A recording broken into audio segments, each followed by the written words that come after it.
Question number 36 is, how do I get this grant? And it's nice and simple. So this is the process, kind of abridged version. So first off, you, the homeowner, contact an installer and ask them to give you a quote for a heat pump. They will come out, design the system and suggest a machine for you. And at that point, they will give you a quote. What happens next is that they, the installer, will register you, the homeowner, on the website for the bus scheme and let the bus scheme know they've quoted you.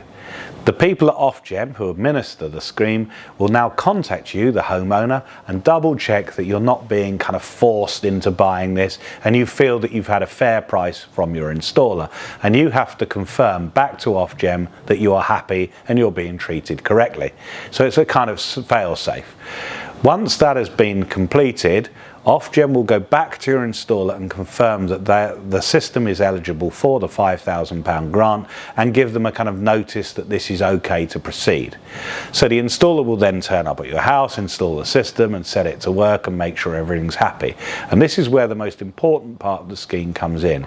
You, the homeowner, will be asked to confirm to Ofgem, not to the installer, but you will have to confirm to Ofgem that you are happy and everything has been done correctly. Once you've completed and said you are happy, and we call it the You Are Happy form, once you've completed this form, then the government or Ofgem will pay the installer the £5,000 voucher directly.